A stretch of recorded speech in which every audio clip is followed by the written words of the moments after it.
தீபத்திரைகளை ஒழுங்கிறேன். நீங்கள் நித்தம் தவம் செய்யும் குமரிகளை பல மாணவர்கள் இவற்றிலேயே புகழ்மொழி கிடக்கும் தமிழ் மண்ணை வழங்கி இன்றைக்கு பொள்ளாச்சியில் சீரும் சிறப்புமாக சிற்பி 90 நிறைவு விழா நடைபெற்றுக் கொண்டிருக்கிற நல்ல வேளையில் இந்த விழாவுக்கு தலைமை பொறுப்பை ஏற்று ஒரு எழுச்சி உரையில் உணர்ச்சி உரையில் அச்சமில்லை அச்சமில்லை அச்சமென்பது இல்லையே என் பாரதி பாடல்களை நினைவுபடுத்துகிற வகையில் அற்புதமான பேருரை ஆற்றி அமர்ந்திருக்கிற சமத்துவ ஜமீன்தார் அல்ல, சமத்துவ ஜமீன்தார் என்ற நமது பாராட்டுவதற்குரிய டாக்டர் டி.கே. கிருஷ்ணராஜன் அவர்கள் இந்த நடந்தாய் வாணி நதி என்ற நூலை வெளியிட்டு இந்த அரங்கத்திற்கு அருட்செயல் பதித்த உணர்வினை நினைவுபடுத்தியிருக்கிற சக்தி குழுமங்கள் தலைவர் அருட்செயலுக்கு சென்ற எல்லா பணிகளையும் நிறைவாய் செய்து கொண்டிருக்கிற நம் அன்பு சகோதரர் டாக்டர் மா மாணிக்கம் அவர்களே, கவிஞர் என்.டி. ராஜ்குமார் அவர்களே, தமிழ் மொழியாய் இடமொழியை மாற்றி நாடும் நாடும் தமிழுக்காக எழுதிக் கொண்டிருக்கிற நம் அன்புக்குரிய தினமொழி ஆசிரியர் எதிர்நாள் அவர்களே, வரவேற்புரை வழங்கியிருக்கிற டாக்டர் நந்தினி அவர்களே, இந்த அரங்கத்தில் விழா நாயகராக நம் அனைவரின் உள்ளத்தையும் கவர்ந்து தமிழால் நமக்கு ஒரு நெருக்கத்தை ஏற்படுத்தியிருக்கிற பாராட்டுதலுக்கும் பெருமைக்குரிய நம்முடைய கவிஞர் சிற்பி அவர்களே, மகாகவி பாரதியின் இடத்தை, புரட்சியுடைய பாரதிதாசன் இடத்தை இன்னும் ஆழ அகலமாக எடுத்துச் சென்று தமிழ் கல்வி உலகம் தேசத்தை சிந்திப்பது, தமிழ் கல்வி உலகம் தமிழ் மொழியை சிந்திப்பது, தமிழ் கல்வி உலகம் இதற்கும் மேலாக மாபெரும் வெல்ல வேண்டும், வெல்ல மாபெரும் என்று சிந்திப்பது என்று தமிழை நாளும் நாளும் ஆகிக்கொண்டாக ஆக்கிக் கொண்டிருக்கிற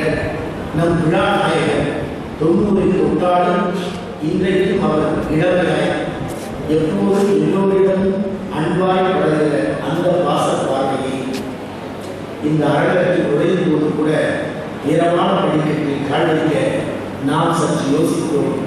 ஆனால் 90 தொட்ட மகா கவிஞர் இந்த 60 தோல் பிடித்து காட்டியதால் அவர் கவிதை உடற்குடிக்கும் பொள்ளாச்சிக்கும் சாலையும் தூரம் இருக்கு. ஆனால் இதயத்தின் நெருக்கம் அருட்செயலை தொட்டு, வானவராயை தொட்டு, அன்புக்குரிய மாநிலத்தை தொட்டு, கவிஞர் சிற்பி அவர்கள் வரை இதயத்தில் என்றைக்கும் நேசிக்கிற ஆதீனமாக உணரக்கூடிய ஆதீனத்தைத்தான் காரணம் தமிழ் உள்ளது.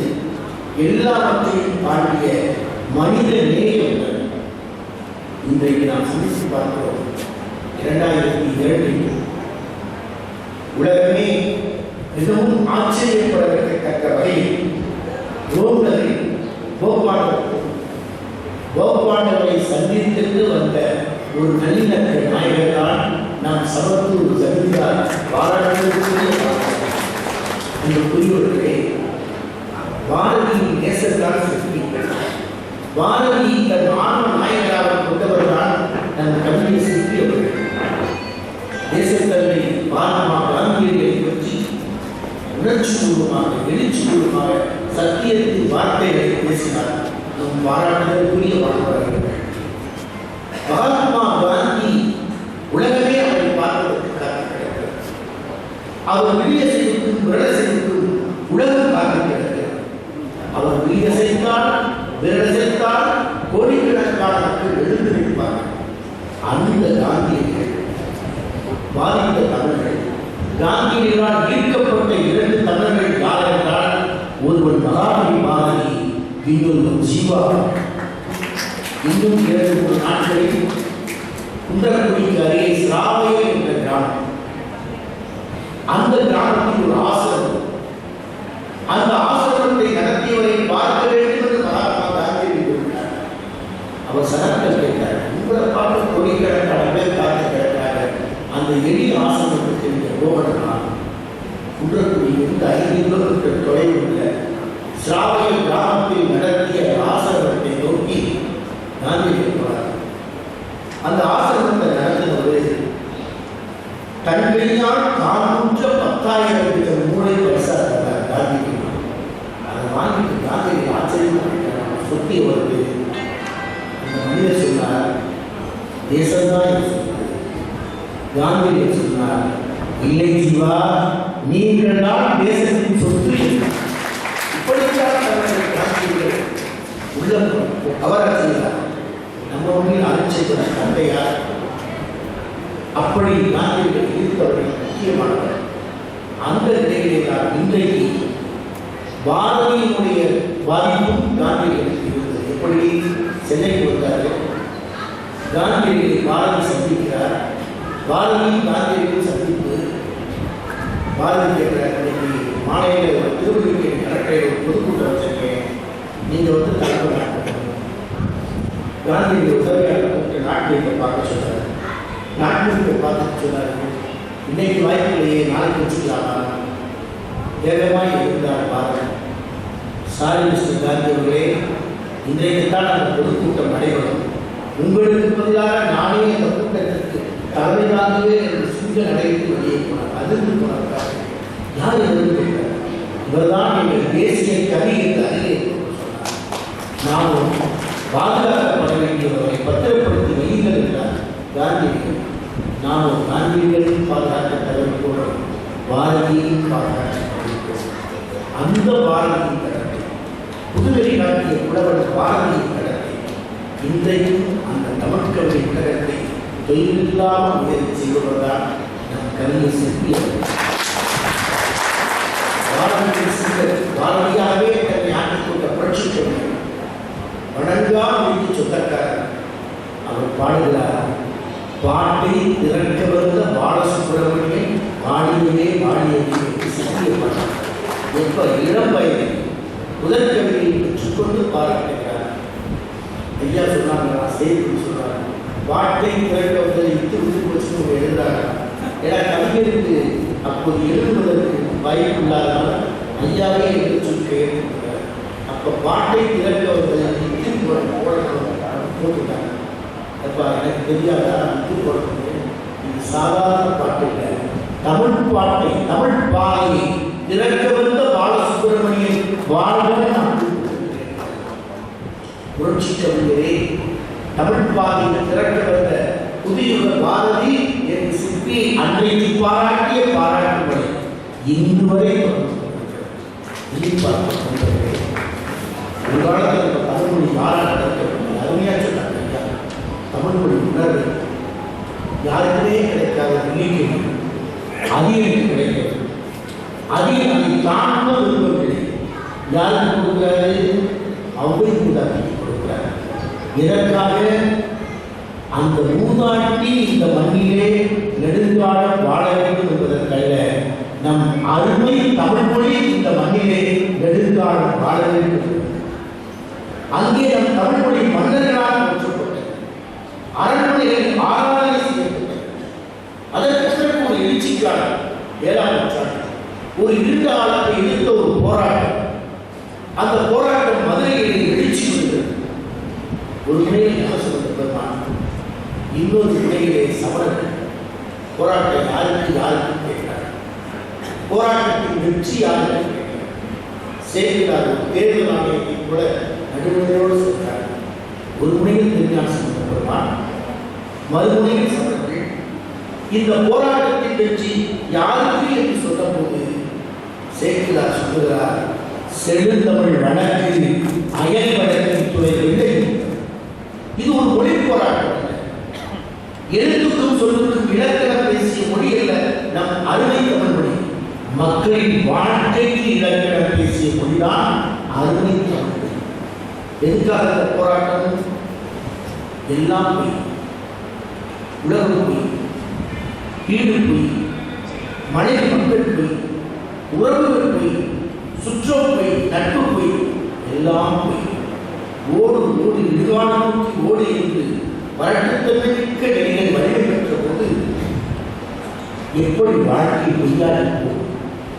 பண்ணோடு கிடந்த பைத்தமிழ் எப்போது இல்லாமல் போகும்? இசையோடு கிடந்த இன்பத்தமிழ் எப்படி இல்லாமல் போகும்? நமக்காக இன்பத்தில் மகிழ்ந்து துன்பத்தில் அழுது தோளோடு தோல்தாங்கிய வாழ்க்கை துணைகள் எப்படி பொய்யாகி போகும் என்று கேட்டதுதான் தமிழர். வாழ வேண்டும், மையத்துள் வாழ்வாக வாழ வேண்டும், எப்படி வாழ வேண்டும் என்ற நெறிமுறைப்படி வாழ வேண்டும். நிலையான உலகத்தில் நேற்று இந்த நேரத்தில் இருந்தவருக்கு இல்லை, சற்று ஒரு மணி நேரத்துக்கு முன்பு இருந்தவர் கூட இப்போது இல்லை. வாழ்க்கை ஒரு நிச்சயமற்றதுதான். நெருங்கல் உலகம் இன்று இல்லை எனும் பெருமைக்கு உலகம். நேற்று இருந்தவர்கள் இல்லை, ஆனால் நேற்று இருந்தவர் ஆற்றிய செயல்கள் இன்று வரை வாழ்ந்துள்ளது. சுனாமி என்ற பெரும் தாக்குதல் மனித குலத்தின் மீது படையெடுத்தது. எல்லா இடங்களிலும் கடற்பொழுதில் கிடக்கவில்லை. குடும்பத்தையே துளைத்த ஒருவன் மனைவியை, குழந்தைகளை, தந்தையை அத்தனைகளும் கேட்டார். ஒற்றை மனிதனாக இருக்கிறார். மறுநாள் அதை வேறுபா போறான். கடலில் மீன் பிடிக்க போறான்.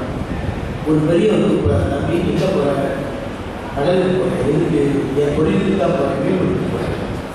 ஏப்பா நேற்றுக்கான இந்த கடல் உன் மனைவி, குழந்தையா, அப்பா, அம்மா எல்லாரையும் ஒட்டு நினைச்சு இப்போ இருக்கு போற.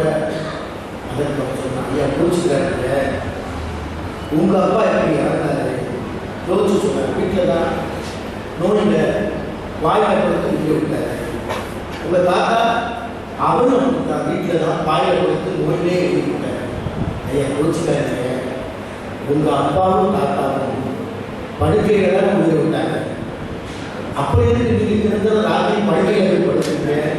உங்க அப்பாவும் தாத்தாவும் படுக்கையில் உயிர் விட்ட பிறகு நீங்கள் தினமும் இரவு படுக்கையில் படுப்பதை போலதான் நான் இந்த கடலுக்குள் போகிறேன். என் வாழ்க்கை கடலோடு இருக்கிறது. கரிகாலத்திலே அவர் கட்டிய கல்லறை இன்று மீனாட்சி அம்மன் கோயில் இருக்கிறது. அதை எழுப்பிய மன்னர்கள் இல்லை. அப்படித்தான் வாழ்க்கை. நேற்று இருந்தவர் இல்லை. இந்த தமிழ் கவிதை உலகம் வாழும் வரை வாரத்துக்கு பிறகு, வாழைவாசத்துக்கு பிறகு ஒரு கவிஞனை உச்சரிக்கிறது என்றால் அது கவிஞர் சிற்பி பாலசுப்ரமணியன். இதனை பாராட்ட வேண்டும் அல்ல, அவர் பாராட்டுக்கான கவிதை எழுதியவரல்ல. சமூகத்தை நேசிப்பவர், மனிதத்தை நேசிக்கிறவர், எதற்கும் சமரசம் செய்து கொள்ளாமல் வாழ்வன் வாழ வேண்டும் என்பதையே சிந்தித்திருப்பார்கள். அதனால்தான் கவிஞர் சிற்பியால் தமிழ் கல்வி பெற்றது, தமிழால் கவிஞர் சிற்பி கல்வி. அந்த நிலைப்பாட்டை என்னாலும் நாம் எதிர்பார்க்கிறோம். எப்படி மன்னர்கள் போற்றிய தமிழ், அரண்மனையில் வளர்ந்த தமிழ், அதற்கு பிறகு ஆணையில் வளர்ந்த தமிழ், நாட்டு விடுதலைக்கு தன்னை தாரை வளர்ந்த வாரதியின் தமிழ், சமூகத்தை கலைக்கோடி மனிதனுக்கு கல்வி சென்று சேர வேண்டும் என்று சிந்தித்த புரட்சி கவிஞர் பாரதிதாசன் தமிழ், அந்த தளத்தில் என்றைக்கும் உலக மாவட்டத்தை பற்றி சிந்தித்த தமிழ் இருக்குமேயானால் கவிஞர் சிற்பி பாலசுப்ரமணியன் அவர்களை மகா கவிதைகிறார். டாக்டர் அப்துல் கலாம் எல்லோரும் அதை நாம் கொண்டாடும். எல்லா அடையாளங்கள் நம்முடைய மாணவராக அவர்களை 2002 சமத்தூரில் நடந்த அதற்கு ரோமாபுரிக்கு சென்று அன்றைக்கு போப்பவர்களை சந்தித்ததற்காக அதே எண்ணத்தை இந்தியா என்பது பல்வேறு நிலங்கள் இருந்தாலும் தேசம் என்பது ஒற்றை அடையாளம் என்ற உணர்வை சுமந்து கோப்பாளரை சந்தித்து இந்த மண்ணிலே வந்த ஒரு மகத்தான நல்லிணக்க நாயகர் இவர்தான் என்ற காரணத்தால் அந்த நிலைப்பாட்டிலே தான் கலாம் நினைக்கிறோம். எதற்காக அவரை பாராட்டுகிறோம்? அவர் குடியரசுத் தலைவர், அவர் அற்புதமான விஞ்ஞானி என்பதற்கா? கலாம் சொன்னாங்க, ஆசிரியர்களை பற்றி வைத்தியநாதன் சொன்னாங்க, நல்லாசிரியர் இல்லை. நல்லாசிரியர் என்பவர் என்று தனி முத்திரை கிடையாது. விருதுகள் பெறுவதாக மட்டும் ஒருவர் நல்லாசிரியர் ஆகிவிட முடியாது. யார் நல்லாசிரியர்? பள்ளியில் வருகை பதிவேட்டை கையெழுத்துகிறவர் அல்ல, மாணவர்களின் வாழ்க்கை பதிவேட்டை எவர் கையெழுத்துகிறாரோ அவர்தான். அதனால்தான் கலாம் என்ற கடற்கரையோட மீனவ குடும்பத்தில் பிறந்த ஒருவர் இந்தியாவின் குடியரசுத் தலைவர் ஆசனத்தில் அமர்ந்ததற்கு என் ஆசிரியர்கள் தான் காரணம். எல்லா புகழும் நிறைமொழியே என்று சொல்பவர் என் எல்லா புகழும் என் ஆசிரியர்களே என்று தனக்கு கற்றுத்தந்த ஆசிரியரின் வீடு தேடி சென்று குடியரசுத் தலைவரின் புகழை சமர்ப்பட்டார். அதுக்காக பாராட்டுகிறார். பிறகு எதற்கு பாராட்டுவது? இந்தியாவின் விண்வெளித்தளம் ஒரு காலத்தில் உலகத்தின் அடையாளம் இல்லாமல், ஒரு காலத்தில் அண்டை நாடுகளின் விண்வெளித்தளத்தில் இடம் வேண்டும். இன்று இந்தியாவின் விண்வெளித்தளம் அண்டை நாடுகள் கேட்கக்கூடிய வல்லமைக்கு மாறியதற்கு காரணம் அப்துல் கலாம். அவர் கேட்கிறார், இதுக்காக சொல்கிறார். கலாம் சொல்றார், இந்தியாவின் விண்வெளித்தளத்தை மகத்தான சாதனைகளை படைத்தொன்றுவதற்கு நான் ஒருபோதும் பெற்றுள்ளேன். சில நேரங்களில் நான் கண்ணீரோடு கடவுளுக்கு நன்றி சொல்கிறேன். அதற்கு தெரியுமா, என்னோட ஆய்வு, என்னோட லேபத்தில் சில நேரங்களில் குழந்தைகளை பார்க்க நடக்க முடியாத குழந்தைகள், கனமான இரும்பு காரோடு நடக்க தடுமாறும் ஓட வேண்டிய குழந்தைகளை இப்படி தவற வைத்து விட்டாலே இறைவன் என்றால் கண்ணீர் சிந்திக்கிறேன். இதற்கு அறிவியல் ஒரு தீர்வை கண்டுபிடிக்காதா என்று பல இரவுகள் சிந்தித்திருக்கிறேன். விண்வெளி தளத்தில் வேகமாய் பறக்கிற ராக்கெட்டுகளுக்கு தேவையான உலோகம், உயரம் பறக்கிற ராக்கெட்டுகளுக்கு காரணமாய் இருக்கிற அந்த உலோகம், நடக்க முடியாத என் குழந்தைகளுக்கு நடப்பதற்கு உதவுகின்ற உலோகத்தை என் ஆய்வுக்கூடம் கண்டறிந்தேன். கனமான இரும்பு கருவியோடு நடக்க சிரமப்படும் குழந்தைகள் வேகமாக ஓடக்கூடிய நிலையில் எளிதான இயந்திரங்களை, பொறிகளை, காற்று இயந்திரங்களை தயாரிப்பதற்கு என் உலோகம் பயன்பட்டதே. என் ஆய்வுக்கூடத்தில் நான் கண்டறிந்த உலோகம் பயன்பட்டதே. அன்றைக்குத்தான் கடவுளுக்கு நான் கண்ணீரோடு கோடி அறிவியல் என்ற அற்புத சாதனை இருக்கல்ல, அது மனிதன் உள்ள மேம்பாடு. அதைத்தான் நம்ம மகாசிரியார் சொல்றாங்க. அதனால அவர்களுக்கு எத்தனை ஆதினங்கள் இருந்தாலும் இதயத்தில் எப்போதும் ஆணவராயவர்களுக்கும் மாநிலவர்களுக்கும் நம்முடைய சிற்பி அவர்கள் எந்நேரமும் அந்த இதய துடிப்பை உணரக்கூடிய அணிகள் பெருமான் எப்போதும் காரணம் இல்லை.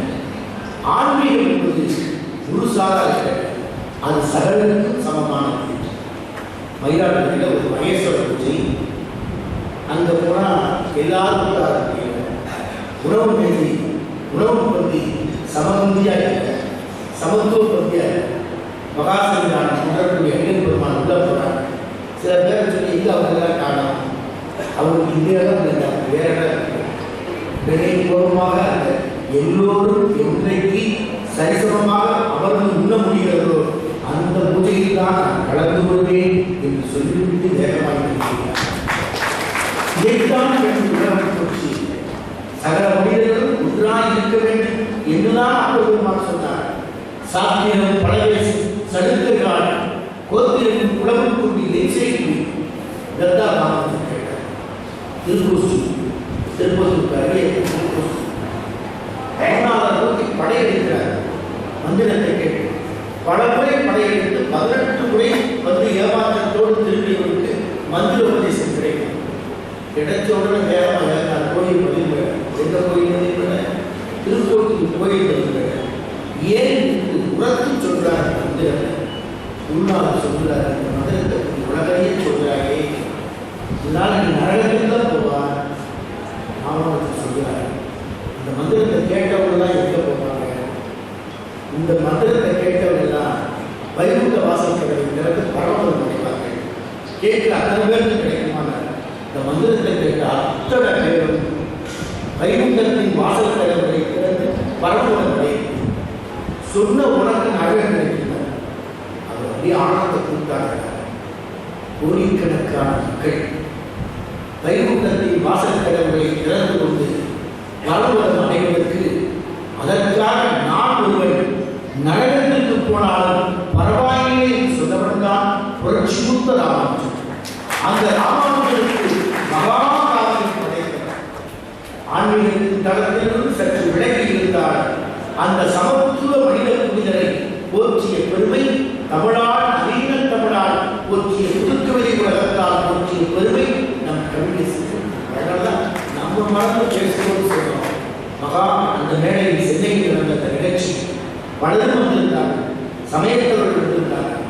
அப்போது நம்மை மறந்து நாம் ஆட்சிய உச்சத்தை மகா கவிஞர் சிற்பி பாலசுப்ரமணியம் வாழ்க வாழ்க, இது வாக்கல்ல, அவரது கவிதையின் உணர்வுக்கு நம்மால் உள்ளுணர்வால் தோன்றியது. அதனால ஒன்றக்கூடிய அடிகள் பெருமான் அதே பாதையில் அப்பர் பெருமான் அடிச்சோட்டில் பயணிக்கிறாரே என்று ஆழங்காற்பட்ட அனுபவம். அதை போல நம்ம மகாத்மா எப்போதும் கவிதை சிற்பியை பாராட்டி போற்றுவார்கள். மகாசனார் மறைந்தார்கள், உலகமே அவரை நினைத்து கவலைப்படுகிறது. சர்வ மதத்திலும் ஒரு மதத்தின் தலைவர், ஒரு மடத்தின் தலைவர் மறைந்த போது உடற்குடியாளர்களுக்கு மடத்தின் வளாகத்தில் ஒரு மதத்தின் கிறிஸ்தவ பிரார்த்தனை செய்கிறார், இன்னொரு மதத்தில் இஸ்லாமிய கொள்கை இருக்கிறார், இன்னொரு மதத்தில் நமது சமயத்தினர் திருவாசலை ஓடிக்கொண்டிருக்கிறார். ஒரு துறவி மடத்தின் தலைவர் மறைந்த போது சகல மதத்தினரும் பிரார்த்தனை செய்த ஒரே மத தலைவராக திருமணத்தின் பொறுப்பை ஏற்றவுடன் பல்லக்கு வேண்டாம், ஆண்டுக்கு ஒரு முறை பணி செய்கிற அந்த பல்லக்கு வேண்டாம், வருகைக்கு வருங்காலால் மக்களோடு நடத்துகிறார். அவர் உடல் ஒரு நாள் விளக்கி பயணித்தது. அவர் இந்தியாவின் போதுதான் அதுவரை அவர் ஏற்றிச் செல்லாத பள்ளத்தை ஏற்றிச்சது. அதனால்தான் மக்களின் இதய கொண்டாட்டி இன்று வரை பார்த்து வருகிறார். பராசரமான மறைந்துவிட்டார்கள். அவர்களுக்காக நினைவாலயம் எழுப்புவதற்கான கூட்டம் நடந்தது. குரு பூஜையினார் அந்த விழாவில் நம்ம கவிதை சிற்றுவது கலந்துக்கிறார். ஒரு நாள் முழுவதும் பயணித்து பல நிகழ்ச்சிகளை கலந்து கலைத்துக் கொள்கிறார். பசி இறைப்பை பசியோடு இருக்கிறது, ஆனால் இதயம் மட்டும் மகாசன்னிதானத்தின் மீது அன்பாக இருக்கிறது. காப்பியை குடிச்சார், வேலையை சாப்பிட்டார். ஆனால் படித்த கவிதை அனைவரையும் உழுவி போட்ட, எல்லோ இதயத்தையும் தொட்ட உச்சபட்ச கவிதையை கொடுத்தார். அன்றைக்கு தொடங்கிய மகாசன்னிதானம் விட்டு சென்ற பிறகு நம்மோடு ஏற்பட்ட பிறகு இன்றைக்கு அவர்களுக்கு 90வது நகரை உடைய நிறைவேற்றி 91 அணியிருக்கிறார். சிற்பி அவர்கள் 60வது திருவிழா பொள்ளாச்சி நடைபெற்ற போது நமக்கு நிகழும் பொள்ளாச்சி விழா சிற்பி அவர்கள் நடைபெறார். அதற்கு பிறகு எப்போது பொள்ளாச்சி வந்தாலும் கோவை இருந்தாலும் வானவராய் இருந்தார்களோ அனிச்சவர்கள் விழாங்களோ சிற்பி அவர்கள் விழாங்களோ தான் அடிக்கடி நாம் நடந்தோம். அந்த அளவில் என்றைக்கும் உடற்கூடிய ஆதிக்கத்தோடு நெருங்கி அனிச்சவரை பற்றி இருந்தோம். மகாத்மா காந்தியை பற்றி சிந்தித்தார். கவிஞர் இந்த மனித ஆத்மாக்களை வாழ ஆத்மா, இந்த மனித ஆத்மாக்களை வாழ ஆத்மா, நீ உன்னையே உனக்கு ஒரு சுதந்திர பதிவு செய்து கொடுத்தாய். அணியும் பொழுதுதான் அறிந்து கொண்டார்கள் இவர்கள் பிறர்களே இல்லாத தொழுமையாளர்கள். நாட்டை விடாத தலைவர்கள் அந்த வைரவர்களை அந்த நேரத்தில் எப்போதும் அரிச்சென்றவர் மகாத்மா காந்தி விழாவை வள்ளலார் தன் வாழ்நாள் முழுவதும் நடத்தினார். அதனால தான் காந்தியுடைய பிறந்த நாளிலேயே அந்த காந்தியத்தை காதலித்த அந்த மகான் மனிதர்களுக்கு காந்தியை பிறந்த நாளிலேயே கலந்துள்ளார். இந்த உலகத்தை நிறைவு இனி பார்த்து யாருக்குமே ஏற்படாது. வாழ்நாளில் கடைசி நிலைப்பாடு எந்த லட்சியத்தை இதயத்தில் தாங்கினார், எதற்காகவே தன் வாழ்நாள் முழுவதும் வாழ்ந்தார். அவர் அந்த லட்சிய நாயகரின் பிறந்த நாளிலே மறைந்திருந்தார். வரலாற்று மிகப்பெரிய பெருமான். இன்னைக்கு வள்ளல் பெருமானை பற்றி நூற்றாண்டு விழாவும் வள்ளல் பெருமானை பற்றி ஒரு மிகப்பெரிய சர்வதேச வள்ளலார் மையத்தை தொடர்ந்த விழாவில் நம்ம மாணவர்கள் உரையாற்றினார். எப்பயுமே படிக்கும் வேலையை நேரத்தில் நெருக்கடி கொடுப்பாங்க. ஒரு நிமிஷம் பார்ப்பாங்க, 3 நிமிஷம் பார்ப்பாங்க. பேசுறதுக்கு ஒரு நிமிடத்தை கட்டுவாங்க. மைக்குகள் வந்து ஆரம்பிச்சு.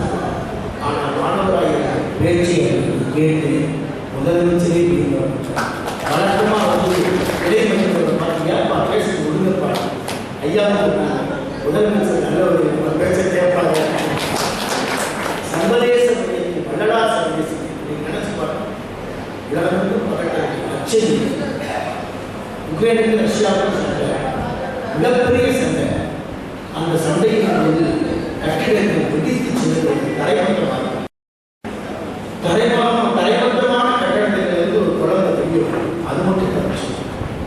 எத்தனையோ மக்கள் விளங்கா போகிறாங்க. அது கூட இருந்து மணலை மலர் தட்டி தட்டி கழிவுகளையும் அந்த குழந்தையை பார்த்து அப்படியே அத்தனை கேமரா வச்சுக்கணும். மிகப்பெரிய ஒரு போர் நடைபெற்று வெடிகுண்டு வீச்சு நடந்து கட்டிடங்கள் தரைமட்டமாக்கி பல மக்கள் இழந்த கூட்டத்துக்குள்ளிருந்து ஒரு குழந்தை தப்பிச்சு வரும். எந்த காயத்தில் அந்த குழந்தையை பார்த்து பத்திரிகையாளர் கேட்டாங்க, ஆகி உக்ரைன் ஆகி ரஷ்யா, இது உக்ரைனா ரஷ்யாவா? அது பதில் சொல்லுங்க.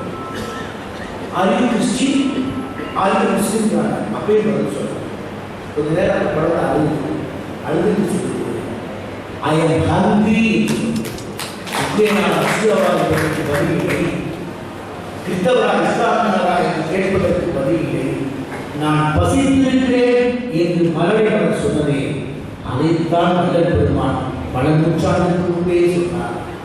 எங்கு வறுமை இருக்கிறதோ, எங்கு இழப்பு இருக்கிறதோ, எங்கு பசி இருக்கிறதோ அந்த பசியின் துன்பத்தை துடைப்பதுதான் ஆன்மீகத்தின் முதல் படி. தலையாய யாராயும் எந்த தேசத்தவராயும் எந்த நாட்டவராயும் அவரின் பசித்தியை அனைத்திடுக என்றார் வள்ளல் பெருமான். அந்த வள்ளல் பெருமானின் கொண்டே என்னாலும் எழுதி பிடித்தவர் தான் அருட்செல்வர். அந்த தடத்தை வலிமையாகத்தான் நம்முடைய வாழ்வராயவர்கள் மனிதர்கள் இன்னும் சீர்திருத்தம். அதை குறிப்பாக கடந்த 17 ஆண்டுக்குள் நம்ம எப்போதும் மகாசங்க நாட்களோட நூற்றாண்டு விழாவில்தான் நமக்கு சுற்றக்குடியீடான நூற்றாண்டு விழாவில்தான் கொண்டாடி கொண்டிருக்கிறோம். இன்னும் 2-3 நாட்கள் முதல்வர் கூட குற்றக்குடிக்க வந்து மணிமண்டபத்திற்கு புகழத்தில் செலுத்துவதாக இருக்கிறார். ஆனால் நமது 90 60 தாண்டி பிடித்து அழைத்து வருவதைப் போல நம்ம மாநிலம் அவர்கள் சென்னையிலே இந்த முறை வள்ளலார் காந்திவிழாவில் நம்முடைய மணிவிழாவை சிறப்பாக நம்மை பற்றி நாம் சிந்திக்காதபோது நம்மை பற்றியே சிந்திக்கிற இருவரும் அருகே இருப்பதும் என்னாலும் ஆதினத்தின் தமிழ் பணியை தோற்றுகிற கல்வி சித்தியவர்கள் அருகே இருப்பதும் தான் நமக்கு கிடைத்த பெரும் பொக்கிஷங்கள். நிறைவாக சொன்னால், நேரம் கல்வி சுருக்கமாக சொன்னால், நீங்கள் பாடிய கல்வி பேர குழந்தைகளாக பாடினார்கள் இல்லை, ஒட்டுமொத்த தமிழ் கவிதை உலகம் கல்வி சிற்பியை பாராட்டு கொள்ளும் பேர குழந்தைகள். அதிலே மிகச்சிறப்பு கவிதை கோபால் ஐயா கூட அடக்கமாக சொன்னார்கள், உறுதியாக இருக்கிறாரு. வள்ளுவர் மீண்டும் பிறந்து வந்திருக்கிறார்கள். வள்ளுவத்தின் கொள்கையை எடுத்துச் சென்றவர் எவர் இருந்தார்? பாரதியின் கொள்கையை எடுத்துச் சென்றவர் எவர் இருந்தார்? புரட்சி கொள்கையின் கொள்கையை எடுத்துச் சென்றவர் எவர் இருந்தார்? அவர்கள் மீண்டும் பிறந்தது போல்தான் உண்மை. அந்த உண்மையில் ஒன்றும் சாகாத உண்மைதான். சிற்பியவர்கள் பாரதியின் வாரிசாய், புரட்சி கொள்கை வாரிதாசனின் வாரிசாய், வாழ்வு வள்ளுவ பெருமானாய் நமக்கு வழிகாட்டுகிற வாரிசாய் இன்றைக்கும் வாழ்ந்து கொண்டிருக்கிறார். என்றைக்கும் வாழ வேண்டும். அவர்கள் சொன்னதை போல் நூற்றாண்டை அவர்கள் தொட வேண்டும். அதை நாம் அனைவருமே வந்து வாழ்ந்து மகிழ்ந்திட வேண்டும், வணங்கி மகிழ்ந்திட வேண்டும் என்பதுதான் நமக்கு தேவைப்படும். கவிதை யுகபாரதின் தமிழ் நம் இதயத்தையும் தொட்டது, உங்கள் இதயத்தையும் தொடுகிறது. வண்ணத்தமிழே, வைகரிகளே, உன்னை வாழ்த்திட வயதில்லை, நீ என்னும் எதையும் இனியே படைத்தே இன்னொரு இறைவன் இல்லை. வானம் புரிதா, வானம் புரிதா, வையம் பெய்தா, அளந்தே சொல்லிட வழியில்லை, கண்காணும் எதனையும் விட நீ பெய்தே என்பதை விளக்கிட மொழியில்லை. சொல்லை செதுக்க துணிந்த உங்கை, சொல்லை செதுக்க துணிந்த உங்களை சூரியனின் அடையாளம், முல்லை ஒதுக்கி மலர்ந்த கண்கள், மூங்கி விசையின் முழு ஆழம். கம்பன் பாரதி காட்டிய தமிழை, கம்பன் பாரதி காட்டிய தமிழை கைகளில் தாங்கிய பெருமானே, சிம்புன் பறவையின் சிறகை விரிக்க எழுத்தாய் இணைந்த தமிழ்வானே, வள்ளுவன் மீண்டும் பிறந்தது போல் மீண்டும் புறத்தே சொல்கிறோம், வள்ளுவன் மீண்டும் பிறந்தது போல் வடிவம் எடுத்தது நீதானே, கல்வெளி கொள்ளும் காவியம் செய்து கருத்தில் கலந்தது நீதானே, நேயம் ஒன்றே நிலையெனச் சொல்லி நின்று விழுந்தது உன் உள்ளம், வாயு மொழியால் எம்முள் படர்ந்து பண்பை வளர்ந்தது ஆனந்தம். ஆண்டு கணக்கு உனக்கில்லை, 90 ஆண்டு என்ற கணக்கு உனக்கில்லை, வாழ்வாய் நீயும் யுகம் தாண்டி நீண்டு கிடக்கும் நித்திய கதிராய் எம்மையும் உயர்ந்து திரிதூண்டி, நாடி நரம்பில் நீ கொண்ட தமிழாய், நாடி நரம்பில் நீ கொண்ட தமிழாய், பெருகினும் நடத்தோடு கோடி வரமாய் கிடைத்த உன்னை கும்பிடுகிறோம் மகிழ்வோம் என்னாலும் பற்றுவோம் மகாபலியை சுற்றி வாழ்வோம். நாம் அனைவரும் உணர்த்திச் சொல்வோம். மகாபலிகள் சுற்றி வாழ்வோம். மகாபலிகள் சுற்றி வாழ்வோம். மகாபலியை சுற்றி பாலசுப்ரமணியம் வாழ்க்கை துணை நடத்தோடு 100 ஆண்டுக்கு மேல் நடமாய் வாழ